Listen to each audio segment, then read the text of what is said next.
Assalamualaikum warahmatullahi wabarakatuh. Salam sejahtera bagi kita semua. Perkenalkan, nama saya Rio Tutrianto Esos M.Krim. Saya adalah dosen tetap pada program studi Kriminologi, Fakultas Ilmu Sosial dan Ilmu Politik Universitas Islam Riau. Pada kesempatan kali ini, saya akan menyampaikan materi kuliah berkaitan dengan bidang keahlian saya, yaitu mata kuliah Penologi. Mata kuliah ini ditujukan untuk mahasiswa program studi Kriminologi semester 3 dengan kode mata kuliah KR 213112 dengan bobot 3 SKS. Mata kuliah ini disajikan dalam 16 kali pertemuan dengan rincian 14 kali pertemuan tatap muka dan 2 dalam bentuk UTS dan UAS. Adapun beberapa pokok pembahasan penting dalam mata kuliah ini berkaitan dengan pendefinisian tentang apa yang dimaksud dengan penologi menurut para ahli, ruang lingkup kajian penologi, perkembangan ataupun sejarah penologi, serta teori-teori pemidanaan dalam konsep penologi, juga membahas upaya penanggulangan paradok penegakan hukum dalam keilmuan kriminologi. Luaran mata kuliah yang diharapkan pada mata kuliah ini adalah mahasiswa mampu untuk membuat karya tulis ilmiah tentang penghukuman ataupun penologi yang diterbitkan pada jurnal ilmiah. Pada akhir mata kuliah, mahasiswa diharapkan mampu untuk membuat tulisan yang telah disubmit pada jurnal-jurnal ilmiah tentang penghukuman ataupun penologi. Adapun capaian pembelajaran lulusan pada materi kuliah penologi berkaitan dengan RPS yang telah disetujui oleh program studi, maka mata kuliah ini berkaitan dengan CPL 5, CPL 8, CPL 9, dan CPL 11. Sedangkan capaian pembelajaran mata kuliah yang diharapkan dalam mata kuliah penologi, antaranya yang pertama, mahasiswa mampu memahami dengan baik pengertian penologi menurut para ahli. Yang kedua, mahasiswa mampu dengan baik memahami tentang ruang lingkup kajian penologi. Yang ketiga, mahasiswa mampu memahami perkembangan keilmuan penologi. Yang keempat, mahasiswa mampu memahami dan menganalisis teori-teori pemidanaan dalam penologi. Dan kelima, mahasiswa mampu menganalisis permasalahan pemidanaan yang ada di masyarakat. Sementara, 3 komponen utama dalam proses perkuliahan ini adalah delivery, interaction, and assessment atau DAA. Untuk delivery, saya memberi materi serta RPS yang dapat mahasiswa unduh pada laman LMS Cerdas UIR, serta presentasi interaktif yang dilakukan secara tatap muka untuk mendukung pemahaman mahasiswa. Sementara, media pembelajaran yang saya gunakan dalam proses mengajar materi penologi didukung oleh video, kuis interaktif pada quiz, serta media pendukung lainnya. Dalam proses interaction, saya melibatkan komunikasi 2 arah, meliputi diskusi, tanya jawab, dan refleksi bersama. Pada tahap asesmen, mencakup asesmen melalui kuis, tugas individu dan kelompok, serta penilaian sikap dan keterampilan sesuai dengan RPS yang telah disepakati. Dan ditambah penilaian akhir berupa ujian tengah semester dan ujian akhir semester. Metode pembelajaran pada kuliah ini adalah project based learning dengan metode presentasi interaktif, demonstrasi, praktik, kolaborasi kelompok, dan respon kreatif. Referensi yang saya gunakan ada beberapa yang menjadi referensi utama yang diambil dari buku-buku referensi utama kajian penologi dan beberapa bahan ajar yang saya dan tim siapkan, serta artikel jurnal bereputasi yang memiliki nilai kebaharuan agar mahasiswa mampu mengikuti perkembangan keilmuan masa kini. Berikut adalah video proses pembelajaran materi kuliah penologi pertemuan ke-9 dengan materi teori-teori pembinaan. Mari kita simak. Assalamualaikum. Waalaikumsalam warahmatullahi wabarakatuh. Teman-teman mahasiswa yang saya hormati, pertama terima kasih teman-teman sudah datang ke kelas saya pada siang hari ini. Ini pertemuan kita setelah UTS. Gimana UTS-nya kira-kira lancar? Lancar, alhamdulillah. Nah, ini pertemuan ke-9. Hari ini sebenarnya kita akan membahas kalau dari RPS yang telah diberikan, yang di awal sudah kita bahas di pertemuan pertama dan teman-teman sudah download RPS-nya di Cerdas. Teman-teman sudah buka lagi tuh. Pertemuan ke-9 ini kita akan membahas tentang teori-teori pemidanaan. berkaitan objek yang lebih spesifiknya adalah tentang teorinya Immanuel Kant nantinya yang berkaitan dengan teori retributif. Nah, tapi sebelum itu saya akan membahas juga nih, akan merecall hasil UTS teman-teman. Nah, itu kan menjadi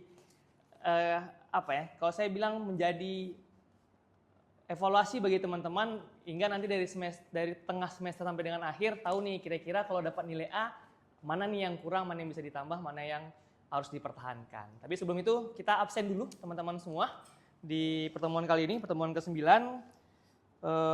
Datang semua? Ada yang nggak hadir? Oke, absen saya panggil dulu beberapa dari teman-teman sekaligus nanti dipersiapkan juga device-nya untuk absen di link cerdas. Jadi saya ambil rekap absen dari cerdas juga, dari langsung juga. Paham ya? Paham, Pak. Yang pertama saya panggil Agung Prasetyo, hadir? Hadir, Pak. Ya, Agung. Anissa, hadir Anissa Indriasari? Hadir, Pak. Oh, oke, Anissa hadir. Lalu Bunga Rizky, hadir Bunga Rizky? Hadir, Pak. Nah, oke. Ini saya lihat dari jumlah hadir semua ya. Nanti silakan yang belum atau nggak datang, silakan minta materi yang ketinggalan hari ini. Terus bagi teman-teman semua, jangan lupa mengisi form link absen di cerdas. Paham ya? Paham, Pak.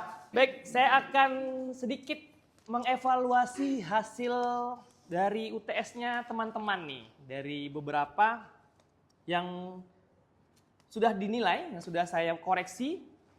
Teman-teman semua, saya pikir ini menjadi kalau saya membacanya menjadi semangat karena memang secara keseluruhan teman-teman paham dengan apa yang kita pelajari selama setengah semester di awal, tapi memang ada beberapa koreksian. Nah, pertama seperti misalnya punyanya Hanifah mana? Nah, Hanifah ini baik cara menjawabnya gitu. Ketika saya tanya bagian definisi dari penologi, cuman Hanifah kurang menjelaskan bagian tentang aspek-aspek yang penting dalam penologi itu apa aja. Nah, itu mungkin Hanifah nanti coba dibaca lagi, di-recall lagi PPT yang lama, itu ada tuh saya jelaskan di bagian-bagian awal pertemuan. Lalu ada mana nih si Galih mana Galih gitu. Galih. Ini Galih juga saya pikir hampir sama masalahnya dengan Anissa, bagian aspek kurang menterjelaskan. Tapi secara keseluruhan sih oke. Dari 3 pertanyaan, 2 pertanyaannya sudah benar. Pertanyaan ketiganya kekurangan aja, bukan salah tapi kurang dalam menjelaskan. Wildan mana Wildan nih? Nah, ini Wildan nih bagus nih. Tepuk tangan dulu untuk Wildan, dia bisa benar semua nih. Jadi saya pikir ini memotivasi kita ya, masih teman-teman yang lain. Jadi tahu nih kira-kira nanti saya berikan kertas ujian UTS-nya setelah selesai kelas untuk bahan evaluasi. Kira-kira jawaban saya salahnya di mana, terus apa yang perlu saya improve, saya tingkatkan untuk setengah semester ke depan. Kalau kita juga merecall dari setengah semester yang lalu, kita menjelaskan tentang penologi. Secara definisi, ini kan ilmu yang emang salah satu kajian yang menarik dalam kriminologi adalah penologi. Kira-kira penologi apa? Ada yang bisa jawab, menjelaskan nggak? Kira-kira kita recall kembali nih. Ya, Anifah. Penologi itu tentang teori tentang hukuman sama konsekuensinya. Teori tentang penghukuman dan konsekuensinya. Ya, benar.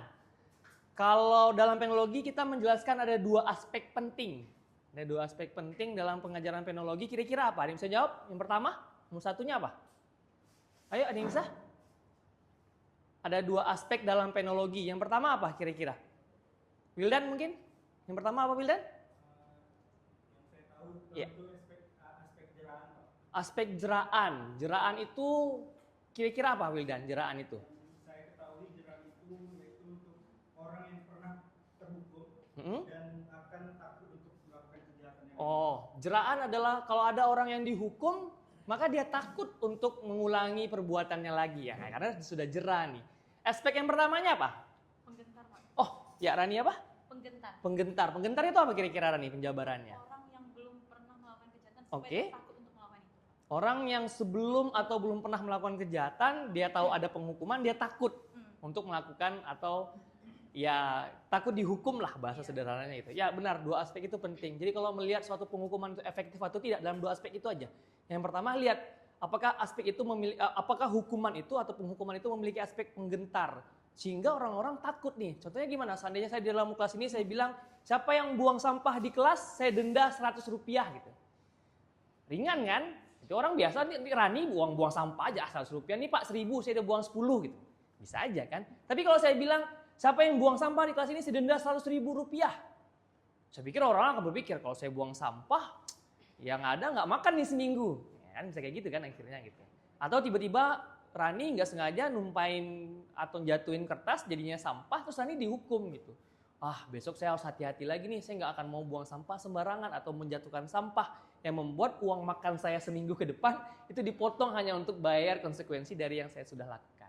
Nah itu dia, kalau mau melihat aspek penghukuman itu dalam 2 aspek itu. Nah itu yang kita ajarkan selama 1,5 semester sebelumnya. Jadi teman-teman recall kembali, ingat kembali, karena ini sudah UTS, berarti sebagai pondasi awalnya, awal semester itu adalah untuk menjelaskan ini loh poin-poin penting dalam penologi, apa aspek-aspeknya dan sebagainya.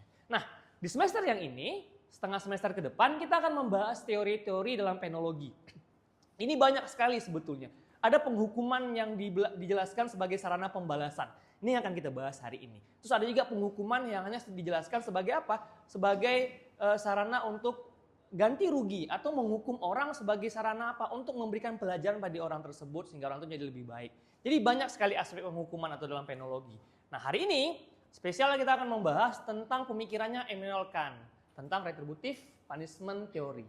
Nah Kant ini salah satu tokoh yang paling banyak juga mengeluarkan teori-teori dalam ranah sosiologi, terutama dalam kriminologi. Jadi salah satu yang paling banyak dinotis dari karya Kant adalah berkaitan dengan retributive punishment theory.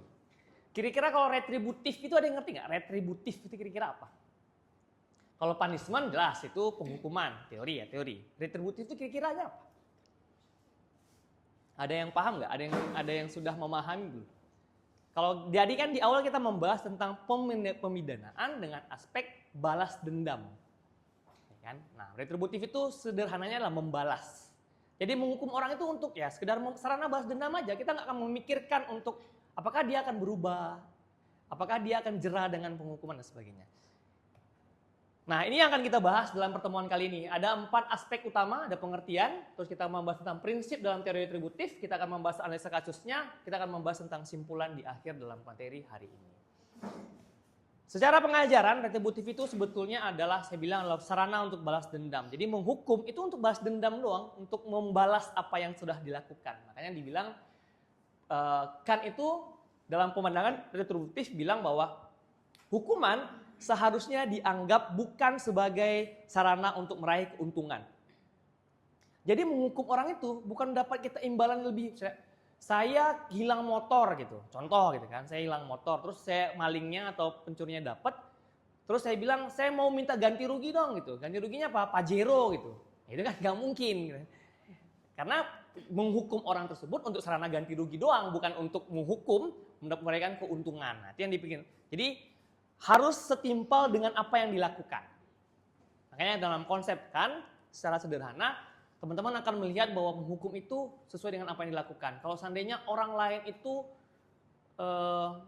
membunuh, logika kan bilang kalau dia membunuh, sederhananya karena balas dendamnya ya diapain? Bunuh lagi. Ya dibunuh, betul. Logikanya gitu. Karena kan menghukum itu sebagai sarana balas dendam. Kita nggak mikirin yang lain-lain.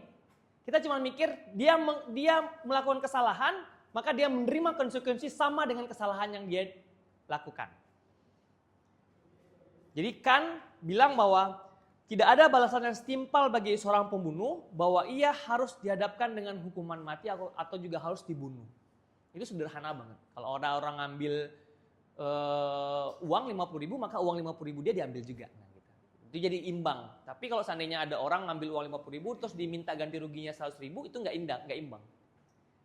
Nah, kan secara pola pikirnya sederhananya seperti itu. Jadi teman-teman akan memaknai bahwa ternyata menghukum itu dalam pandangan Immanuel Kant adalah sarana balas dendam doang nih. Kita akan mikirkan bagaimana apakah dia jera, apakah dia misalnya berubah, apakah nanti dia ke depannya tidak akan mengulangi perbuatannya. Enggak.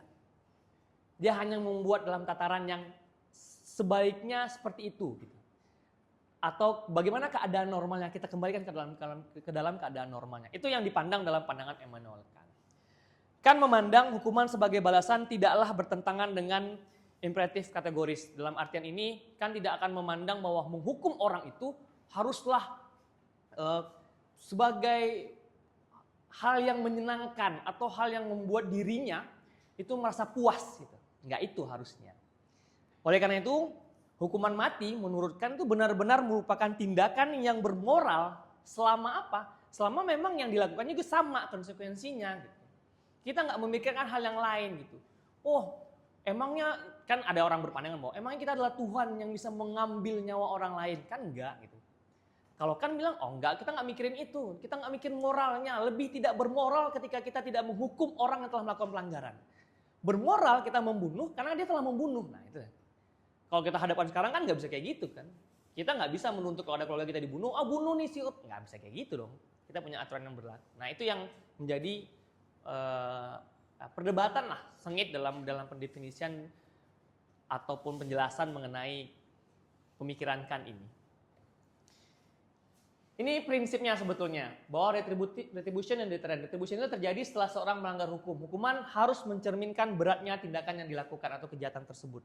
Sementara deterrence, hukuman harus mencegah. Ini prinsipnya balik lagi prinsip awal tadi yang teman-teman bahas, yang Wildan sampaikan tadi bahwa hukuman itu harus mencegah orang untuk melakukan tindakan yang sama dan kembali ke keadaan alami. Keadaan alami itu apa sih? Keadaan alami itu adalah keadaan sebagaimana masyarakat seutuhnya. Jadi tujuannya adalah menghukum dengan upaya untuk melakukan balas dendam sesuai dengan perbuatannya. Sehingga orang-orang lain yang melihat akan berpikir, oh iya ya, aku takut nih untuk melakukan yang sama. Kenapa? Nanti akan dihukum sesuai dengan apa yang aku lakuin. Makanya prinsipnya ada retribution and deterrent. Retribution adalah cerminan hukuman itu harus sesuai dengan apa tindakan yang dilakukan. Deterrence, penghukuman tersebut harus mencerminkan orang lain sehingga takut untuk melakukan tindakan yang sama. Sampai sini ada pertanyaan? Kita lanjut dulu. Nanti kita akan bahas masalah diskusi kita. Ada dua prinsip utama. Yang pertama adalah kan mengatakan bahwa satu-satunya alasan yang benar dan tepat untuk hukuman adalah bahwa penjahat layak mendapatkannya. Jadi nggak usah mikir tentang aspek sosialnya, nggak usah mikir tentang aspek agamanya gitu. Yang kita pikir ini memang pantas dihukum gitu. Ini orang dibunuh memang pantas dibunuh. Kenapa? Karena dia membunuh sebelumnya gitu. Sesimpel itu kan berpikir dalam aspek penghukuman atau penologi. Yang kedua, kan menyatakan bahwa hukuman berkaitan dengan proporsionalitas gitu. Hukuman yang diterima harus proporsional dengan kejahatan yang dilakukan. Jadi prinsipnya memang sesuai dengan apa yang dilakukan. Jadi nggak bisa kita bilang bahwa oh kasihan nih dia kan membunuh nggak sengaja gitu, nggak boleh. Dia membunuh karena dendam, karena lagi amarah, atau kalau dalam beberapa kajian kita bahas tentang teori-teori yang bahas tentang pembunuhan bilang pembunuhan itu terjadi karena ada apa? Karena ada devil atau setan dalam dirinya yang memaksa dia untuk melakukan. Kita nggak mikirin itu. Dalam aspek pandangan Kant, yang kita lakukan adalah apa? Kita menghukum, ya membunuh juga. Itu prinsipnya. Kalau kita bicara tentang historis penghukuman, itu banyak sekali, panjang sekali teman-teman. Teman-teman boleh baca bahan-bahan bacaan yang sudah saya berikan di awal-awal pertemuan tentang penghukuman. Teman-teman bisa jelaskan juga atau cari artikel-artikel terbaru berkaitan dengan penghukuman. Itu banyak sekali sebetulnya. Secara sejarah atau secara historis, dulu orang menghukum dalam bentuk hukuman mati itu bermacam ide, bermacam cara, bermacam tindakan gitu. Yang paling terkenal dulu tuh ya dipertontonkan di muka umum, digantung. Dulu kan orang misalnya ada yang salah nih, si Fulan telah melakukan tindakan yang harus dihukum mati, maka masyarakat dikumpulin tuh. Dikumpulin, dipertontonkan, digantung sampai dia meninggal. Tujuannya apa? Menimbulkan efek deterrence. Takut kan? Wah, kalau aku bikin kesalahan sama nih, aku akan dibunuh nih, akan digantung nih, kayak gitu. Ada aspek deterrence yang dicoba dituangkan atau diberikan oleh penghukuman tersebut. Lalu berubah menjadi apa? Potong kepala. Pernah kan dengar film-film mungkin gitu kan? Pernah kan melihat ada film-film bahwa yang dia salah terus dihukum sampai kepalanya dipenggal. Zaman-zaman dulu kan masih ada yang narasi-narasi seperti itu. Lalu ada pakai gas, masukin dalam satu ruangan, gas chamber, lalu teman-teman diinjekkan gas, menghirup, pingsan, dan meninggal. Atau dengan cara kursi listrik, ini juga paling banyak terjadi gitu. Amerika dulu menerapkan hukuman mati dengan cara ya kursi listrik. Dengan cara yang bagaimana? Ya di kursi listrik itu caranya agak unik. Kalau teman-teman tahu, jadi eksekusi itu menggunakan aliran listrik yang dialirkan di kepala, tapi kepala itu diberikan spons basah. Jadi spons dibasahkan dulu, ditaruh di kepala, lalu aliran listrik itu dari kepala sampai ke seluruh tubuh. Jadi listrik itu langsung masuk ke pangkal otak, ke batang otak. Jadi nggak terlalu lama dia merasakan sakit. Bagaimana kalau misalnya sponsnya tidak basah? Ada kejadian ternyata. Sponsnya tidak basah. Itu seperti orang yang dibakar. Bau gosong jadinya. Jadi kayak orang dibakar listriknya. Makanya spons itu harus basah. Yang kalau dia basah, aliran listrik itu langsung dari kepala tembus ke batang otak dan membuat cepat meninggal. Jadi tidak terlalu lama orang-orang merasakan sakit.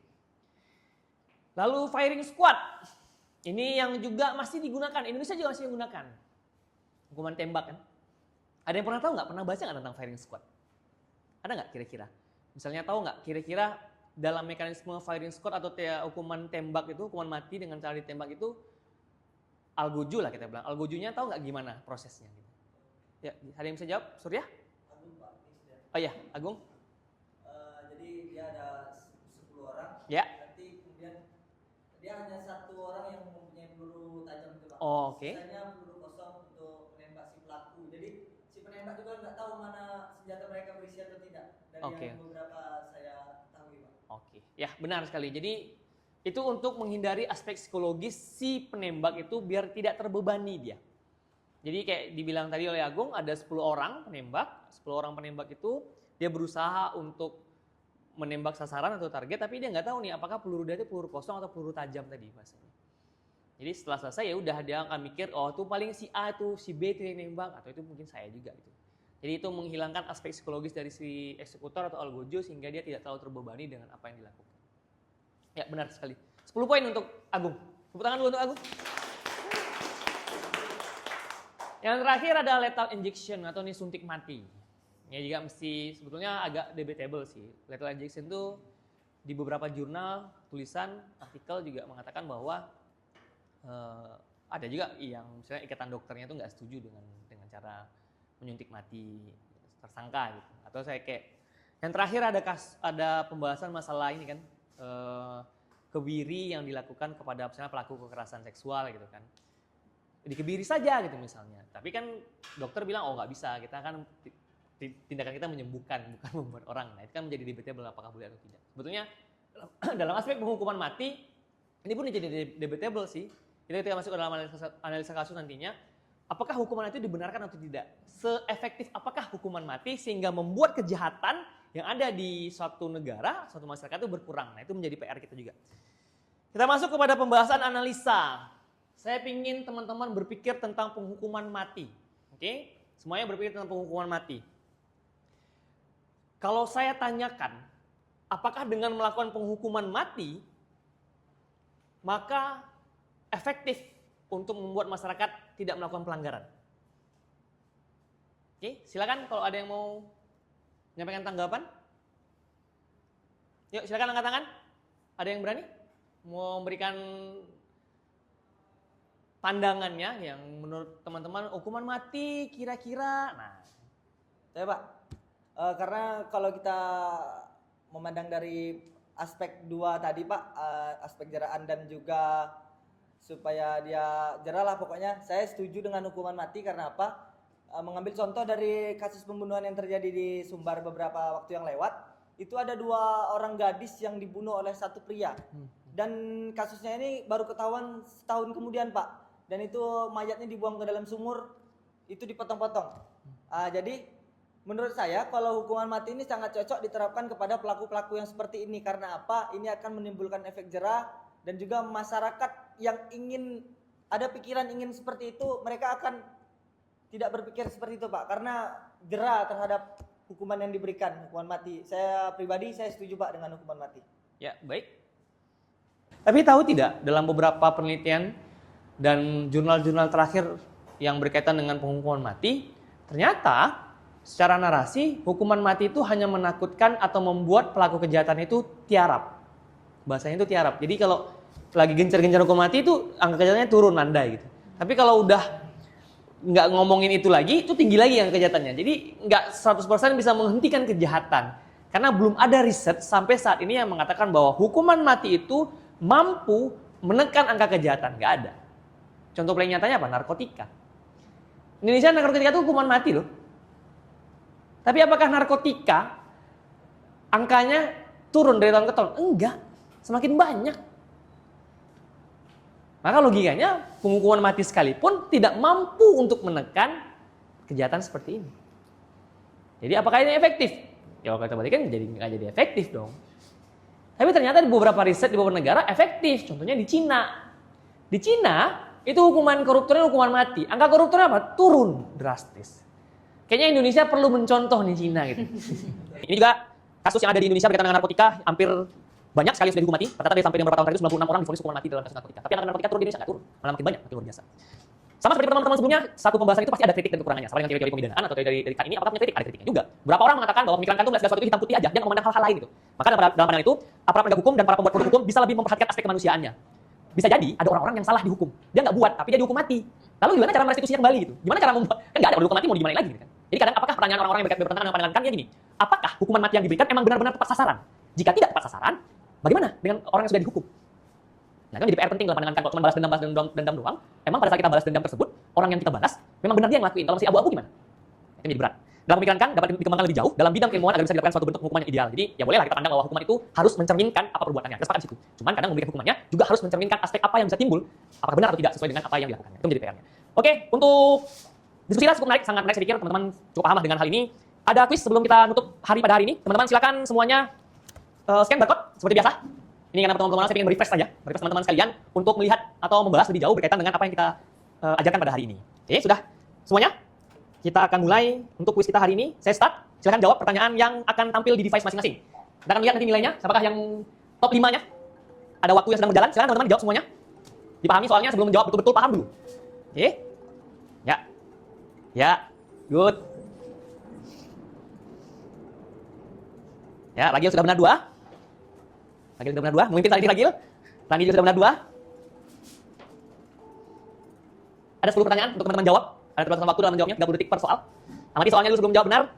Pahami dulu pilihannya untuk melihat siapa yang paling memahami materi pada hari ini. Ya. Masih Ragil yang memimpin ya. Dengan skor 45-40. Ada 10 soal. Cermati dulu sebelum menjawab. Ini berkaitan dengan materi yang kita ajarkan hari ini. Yang sudah 10 soal silakan angkat tangan. Yang sudah jawab 10 soal silakan angkat tangan.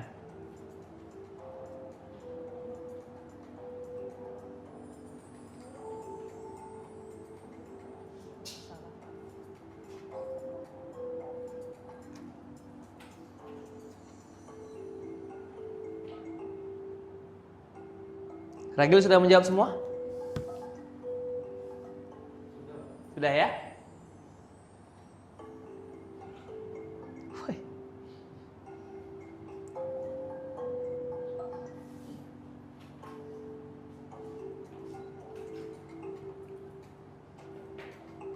Oke, saya akhiri 3, 2,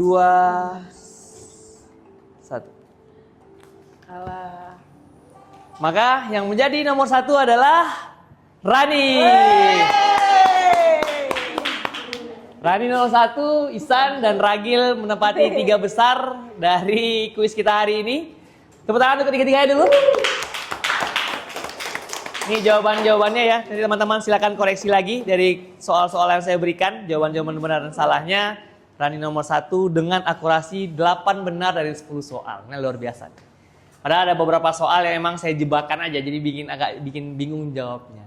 Oke, demikian kelas materi ajar penologi pertemuan 9 pada hari ini. Saya senang berjumpa dengan teman-teman. Semangatnya terus dijaga sampai dengan akhir semester. Tujuannya agar materi kuliah kita berjalan menyenangkan. Kalau ada hal-hal yang perlu dikritisi, ada hal-hal yang perlu ditambahkan, nggak apa-apa. Angkat tangan, sampaikan pendapat dan sebagainya.